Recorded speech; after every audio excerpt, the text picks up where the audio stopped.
Hi, Adam. Hi, guys. Lysle from Enigma HR. Good morning, everyone. Mr. Robert Skeen, who's out on location from Oasis Skeen Property Buyers Agents. Hi, Adam. Hi, viewers. Happy spring. Thanks for having me. Sam Ghoreyshi from MoneyClip Private Wealth. Greetings, everyone. And we've also got Ian McLaughlin from Imperium Accounting and Tax. Thanks very much, Adam. Glad to be here. That's fantastic. And of course, I'm Adam Lysle from O'Brien Palmer. Well, it's going without saying that we do need to cover off JobKeeper 2.0, and we've got probably one of the best guys who can give us a rundown of that. Ian McLaughlin, over to you. Thanks very much, Adam. So just rehashing some of the stuff that we've been talking about JobKeeper 2.0 on previous webinars. So the extended scheme does start next month, and I just wanted to do a quick clarification on what that looks like. So basically, it's going to be your comparative turnover from your September 2020 quarter compared to your September 2019 quarter. And if your turnover is 30% or greater decrease in 2020 compared to 2019, then you will qualify for the new scheme. Now, this is a retest of eligibility. So if you qualified for the first scheme, it doesn't mean that you qualify for the second scheme. You have to make sure that your income has dropped by more than 30% or more in the 3 months ending September 2020 compared to September 2019. And the payment does drop from $1,500 to $1,200. Now, just some other things that I wanted to clarify on there.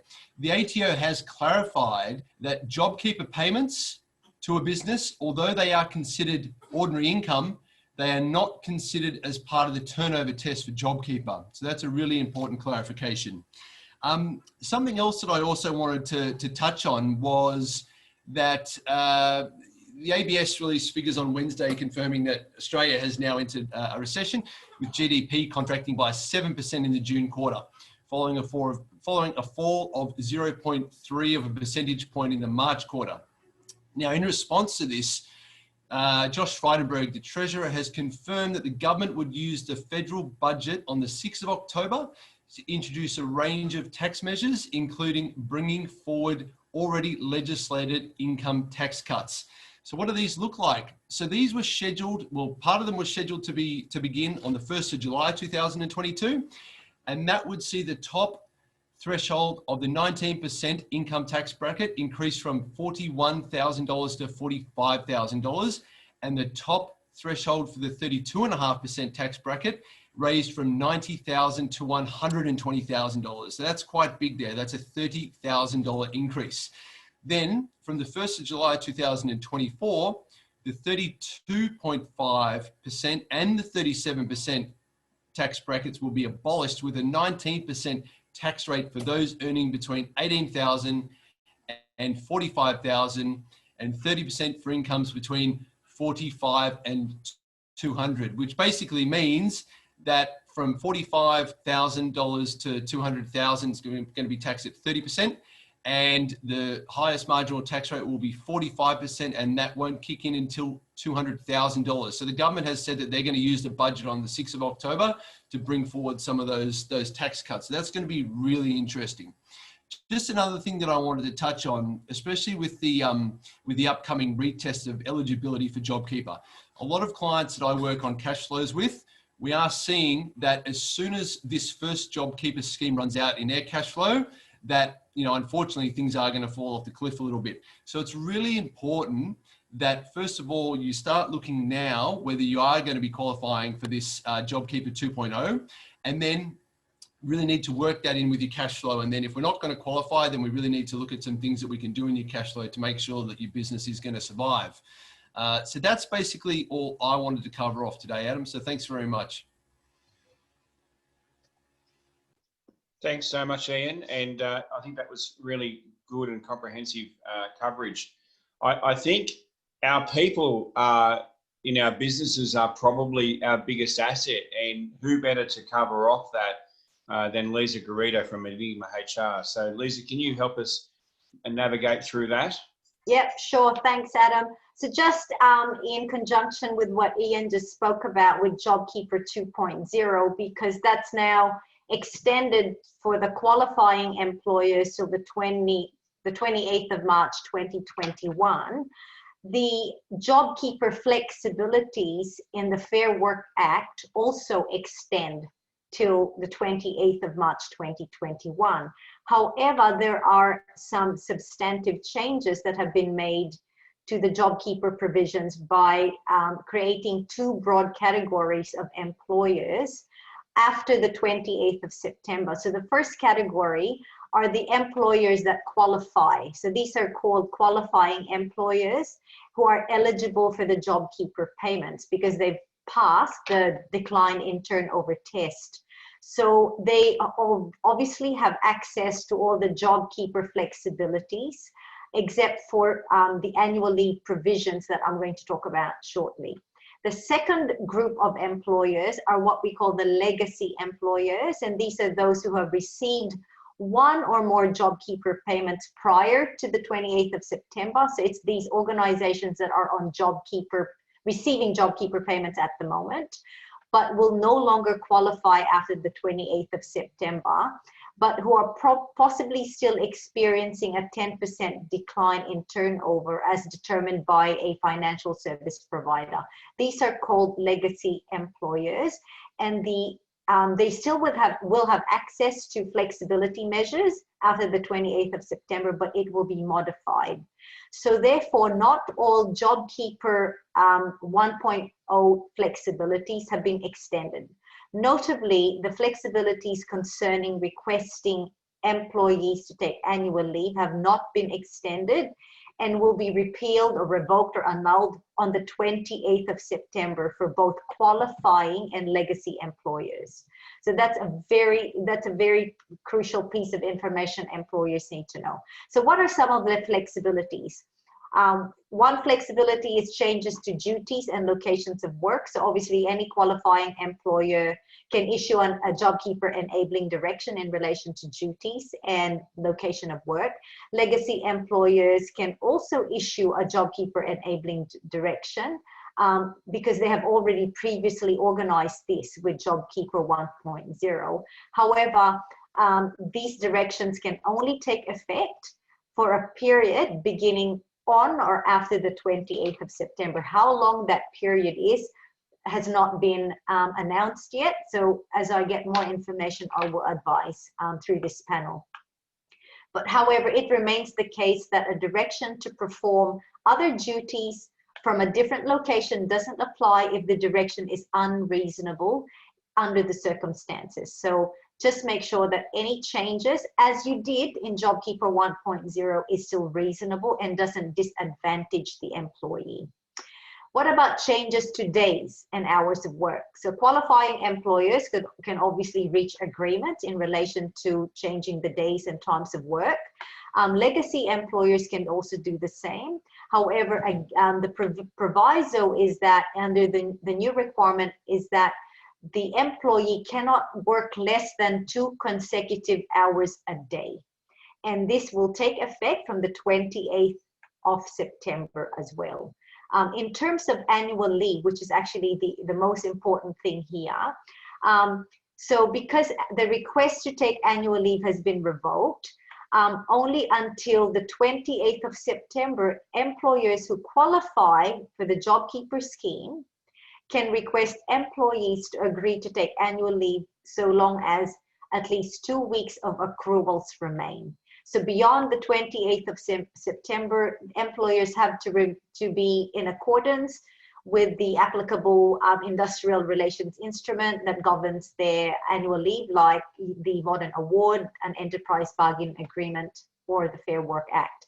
So what does this mean for employers then? If you want your staff to take annual leave, you need to give this direction as soon as possible, as there will be no ability for a JobKeeper provision to make this request after the 27th of September. And if you want to take your employees to take annual leave after the 28th of September, you need to rely on other mechanisms such as the awards to comply. And really, that's a major change at the moment, but I wanted to keep everybody in the loop. The bottom line is you do need to talk to your accountants or your BAS agents, definitely a qualified accountant like Ian, to ascertain whether you you qualify for JobKeeper 2.0 or you've experienced a 10% decline in turnover to obtain a certificate. But more importantly, get on top of your HR matters. That is absolute key. And that's it for me, Adam. Thanks, Lisa. I think the big thing from my takeaway from that is communication is the key. So I really appreciate your insights there. Speaking about communication, I know that there's a lot of people that are worried about their insurances, particularly during this pandemic period. So Bernard is all over that stuff. So I'm going to turn to Bernard now and get some insight from him, please. Thanks, Adam. InsuranceNews.com reported that Australia's general insurance market reported $1 billion net profit in the quarter of June.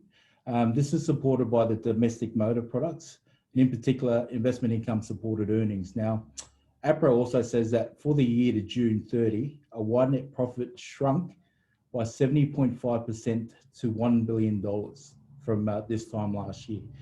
This was impacted by the summer that we've had in bushfires, so we saw in December and January, and also the elevated and strengthening of long tail claims services. Now, the gross income rose by 13.2% in terms of claims to $42.8 billion. So this is the amount of claims that we've actually seen to the month of June so far.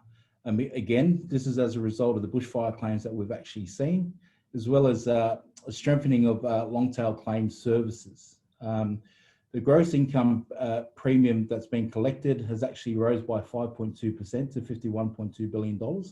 This is supported by increase in premiums to both property markets and financial lines markets products such as professional indemnity insurance, BizPack insurance, ISR insurance type policies. The actual investment income has actually declined by 60.3% to $1.4 billion. And again, this is supported by some of the advice that Ian, in particular, Sam and Adam have given over the last couple of months in terms of how the actual markets have performed. Now, the actual key business classes that have recorded a profit are classes such as homeowners, which recorded $146 million profit. Domestic motor, they profited $661 million. This basically means it's a reflection of how many cars are on the road and the less frequency of claims that we've actually seen. Also, commercial motor vehicles, they've reported a profitability of $167 million.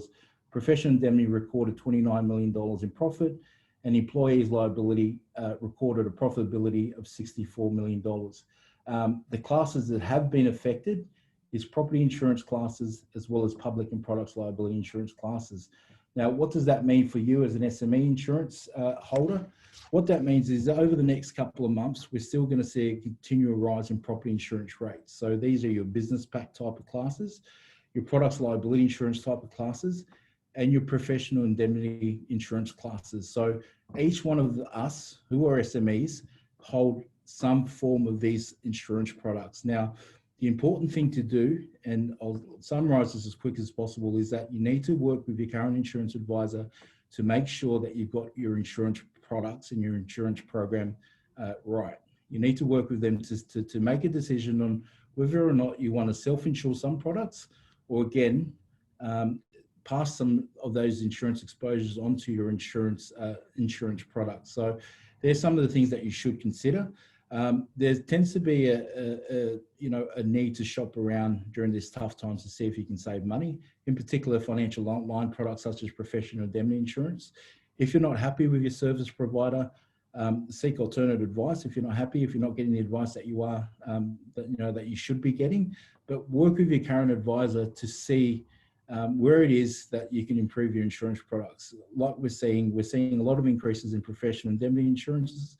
It's quite normal. So make sure you work with your insurance advisors to make sure that you're getting the best advice possible on your general insurance products. Adam, that's all for me. Thanks, Bernard. And it's clear as day that you get right down into the detail of it, which I think is so comforting to know that people can turn to professionals like yourself.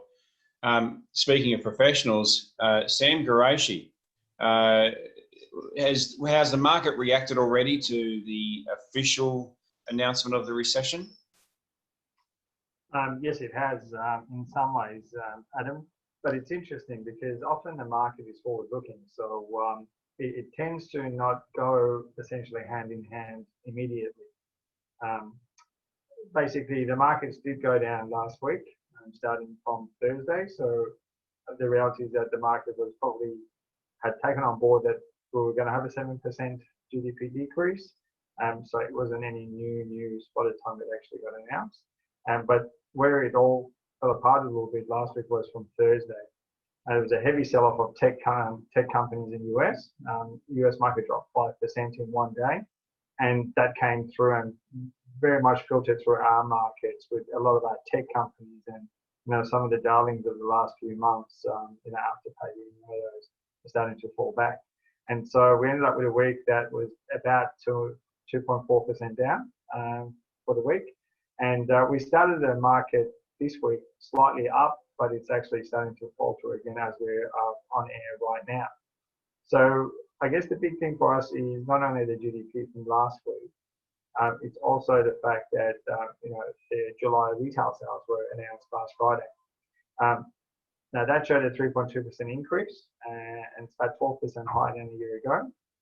Online sales were huge, 60% higher in July this year versus last year. So there's all pent-up savings and households' ability to be able to still spend in some shape or form has meant that people are spending money on all kinds of things retail. And obviously, if this trend continues, it should reduce the impact of the negative GDP on next year. Reason being that about 35% of our household expenditure is retail sales. So if retail sales are going up, then generally speaking, that's going to be positive for the GDP. So in our case, it's going to be a smaller negative, if you like. Now, there are many items that dynamically will impact on the market. Obviously, the VIX extended lockdown, that's definitely going to have a bigger impact, regardless of what anyone says. Loan deferrals, they're all finishing up at the end of September. I know the banks are actively calling everyone to discuss how that's going to play out going forward. Obviously, JobKeeper is tapering off. US elections and potentially the mess that might come with that, especially if Trump loses and he decides to go through the court system. Of course, our relationship with China as well. So I guess there's many things that still are going to have an impact on the share market. Now, soon we'll be entering the volatile October market, which is normally the traditional time where many crashes actually start from, or well and truly get going. So we should definitely, I guess, have our wits about us for now and play it cautiously. And I really encourage everyone to manage their expenses. Make sure that you're building up reserves in case it's needed, and above all, avoid media hype. One day everything's up, next day everything's down, and it really gives mixed messages in the way that they actually report a lot of these things. So, and which is why a panel like this, who can tell you from coalface in particular, is going to be really useful for you. I might just very quickly, if that's okay with you, I'll just touch base the very small amount on the interest rates as well. Basically, the rates stayed the same last week. Some lenders' fixed rates for owner-occupiers are quite competitive now. Say a 3-year fixed rate principal and interest on owner-occupiers sits at about 2.19%. One of the lowest rates I've ever seen in my 15 years in the game. And variable rates still sitting at mid-2s to high 2s, so still very, very good. I've also seen, just as of last week, some lenders slightly more lenient of some of those COVID-19 restrictions that were put in place. So some are starting to take on a little bit more of the allowances. So I guess that's good news. And that's all I have for you guys this week. Thanks very much, Sam. I think, not being disrespectful or inferring that Sam's a bit flat on the tone, but let's pick it up a bit with Rob Skeen, who's out on location today. He's always got an upward inflection in his voice, so I'll hand it over to Rob. Thanks, Ads. Hello again, everyone. Numbers from last Saturday, the 5th of September, Sydney had 437 homes go under the gavel with a clearance rate of 62%. Now that's down 6% from last weekend's results and down 20% from this time last year. So this data clearly shows that buyer confidence is down. And my recent dealings this week with a lot of our buyers is that they're very price sensitive at the moment, which is understandable due to the announcement this week by our treasurer of the recession, which I've nicknamed the Corona session. Total sales volume for the week last week, just over 164 million. Question for the panelists this week. What does beauty, brains, wealth and property have in common? Anyone know? Not me. Are you talking about you? Are you talking about Oh, here we go. Oh, thanks, Lisa. Thank you. No, I've only got one out of the four. Do I win? You are, no, just joking. I might have one or two out of the four. But the answer is Miss Universe winner 2004, Jennifer Hawkins. And I'll explain to you why. But before that, I believe, before I get into the explanation, I believe she's your ex-girlfriend, Sam Ghoreyshi. Would that be right? No, Okay. Most of you just had the same name, right? Anyway, her and her partner bought a house in Newport a few years ago. They paid about $4 million for it. He's a builder, so he built the home himself. I think, well, from what the stories say, they built the most unbelievable home. Every luxury conceivable you could think of was in this property. So let's say, for argument's sake, that the house was probably worth $6 million, right? Chuck in the sundries. Let's, the miscellaneous interest costs, etc. Let's say the house was $7 million at best. So add that with the $4 million purchase price. What does that take us to? 11 mil. They sold last week for $24 million. So they made a tidy. Let's work that out. 9 plus 4. $13 million profit. Now profit because it was their principal place of residence, no capital gains tax. Amazing. Now, my negotiation tips for this week, I've got two for you. We're in spring. Auctions are starting to pick up the pace. Wear a mask at auction. Number one, it's good for your health and everyone else's health. And number two, it's great for not showing the auctioneer your body language. Auctioneers love to see your facial expressions and body language. So wearing a mask, it makes them impossible to tell what you're thinking. That's really a good tip for me this week. The second one is indifference. Okay, so indifference is one of my 25 real estate negotiation tactics. And showing indifference when negotiating means that you don't care too much about purchasing the property. Now, I know that that's hard to do. You walk into a home, we're emotional human beings. It's hard to contain your excitement when you're buying your dream home, but I want you to curb your enthusiasm and not show too much emotion. And I think when you're remaining unemotional during negotiation, it enables you to reason logically with the agent and not show that you're super keen from the home. And here's an example of what you can perhaps say. Mr. Agent, that's our walkaway offer. And if we're unsuccessful, that's okay. We're in the spring.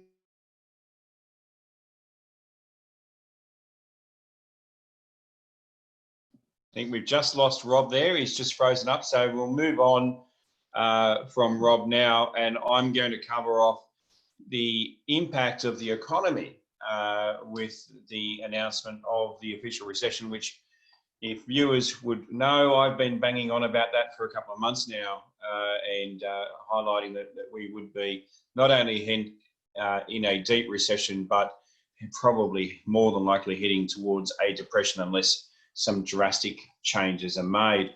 Let's talk about the actual impact of the recession and why we are in that. Well, as has been announced on this session by Ian previously, the overall economy contracted by 7%.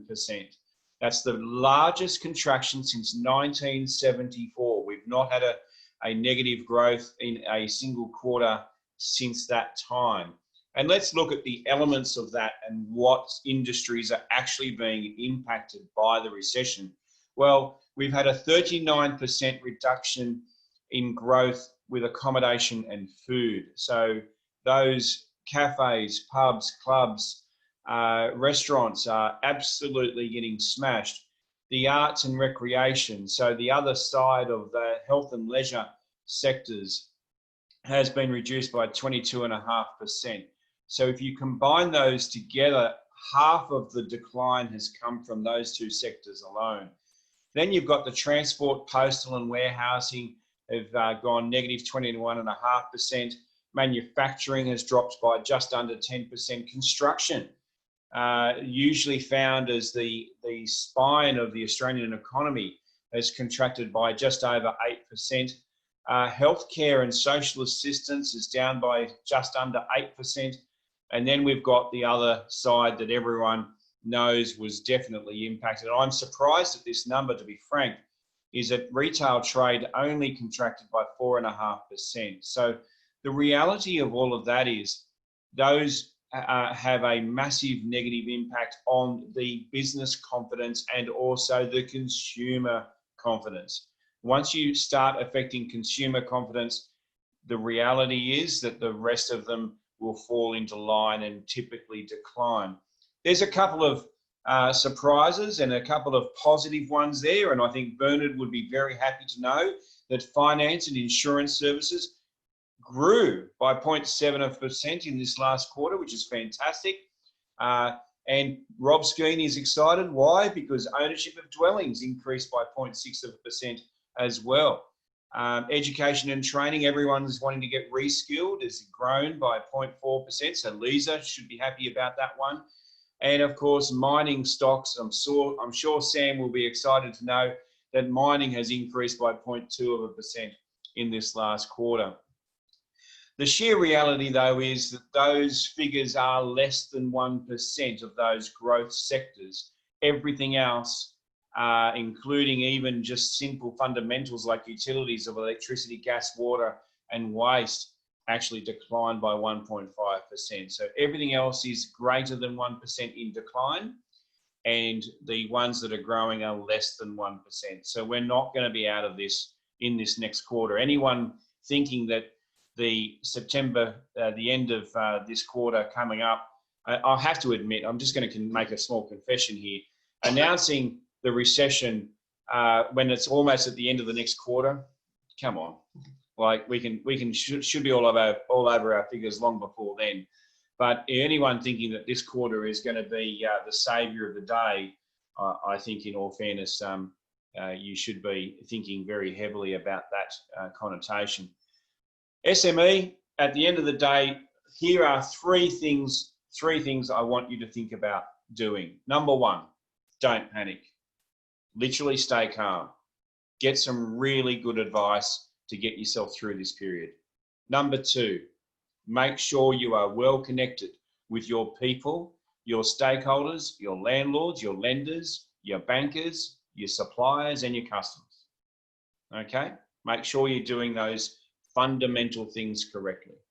And basically, number three is stay in control of your numbers. Know your numbers. If your accountant's giving you numbers from financial year ending 2019, to be frank, get a new accountant. All right? You need to be knowing your numbers from financial year ending June 2020 beyond.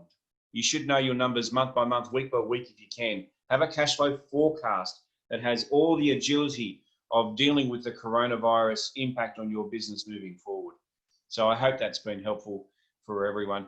A quick qualification before I go to the panel members for any questions is that all the views and the expressions and the information provided here today is only for general use. It's not designed for your specific circumstances and shouldn't be taken as such. Any specific requests or any specific information for your personal circumstances, you should reach out to the panel members individually and get that advice from them separately away from this webinar.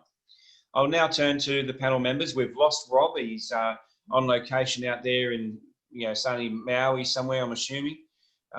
So if anyone's got any questions or any comments, I'll open it up to the panel members.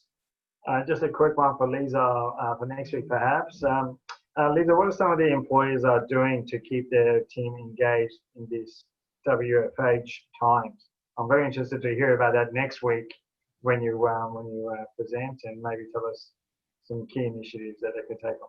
Yeah, so last week I spoke about some ways that managers can help improve and maintain the mental well-being. But one of the things that we do know that from research and surveys that are being conducted, a very simple thing, for instance, is that regular check-in. And the check-in is not necessarily via Zoom. There are other communication tools that are more fun in terms of the check-ins, just to keep those that are working from home more connected to everybody else. In fact, also to people that are working in the business. So some of the staff socials are still done on Zoom, even during the day.